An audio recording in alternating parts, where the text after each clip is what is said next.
raison de son emplacement, Montréal était au centre d'un réseau de communication au 17e et 18e siècle. C'est là quand ils faisaient des ravitaillements, des transports des troupes et aussi il y avait des installations militaires.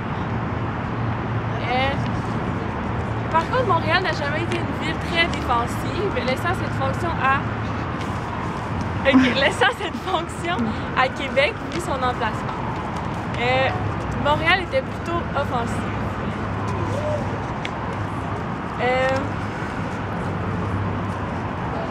De 1684 à 1701, au cours du deuxième conflit avec les Iroquois, ils ont réalisé que Montréal n'allait pas résister à l'attaque des ennemis, vu de la petite population en comparaison avec la grande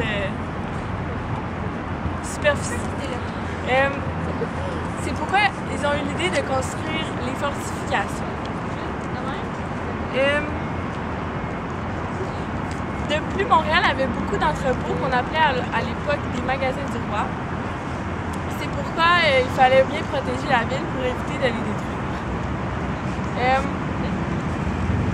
Dès 1665, plusieurs forts étaient déjà en place sur l'île et aux alentours. On compte parmi eux le fort de Chambly et le fort des Cèdres sur le Saint-Laurent. C'est à partir de 1717 que les travaux pour ces fortifications ont commencé. Ça a duré 26 ans à construire et ils étaient hauts de 5 mètres. Ça a été construit par un ingénieur dénommé Gaspard Joseph Chosgros. C'est ça. À part les forts et les fortifications, Montréal avait déjà une poudrière, une citadelle, un corps de garde et plusieurs entrepôts militaires. Et Montréal avait aussi l'avantage d'avoir des barrières naturelles, c'est l'eau alentour, c'est un île. C'est pourquoi les fortifications ont été construites pour résister à une forte attaque et à une attaque d'une grosse population, mais pour peu d'armement. Parce qu'ils se sont dit que ça allait décourager l'ennemi de transporter beaucoup d'armement, l'eau. Par contre, il semblerait que ça n'a pas marché parce que les fortifications n'ont pas résisté à l'attaque américaine, non, l'attaque des Anglais de 1760 et l'attaque américaine de 1776. Et le chevalier John Stone affirme que les fortifications de Montréal ne valent guère mieux qu'un mur de jardin.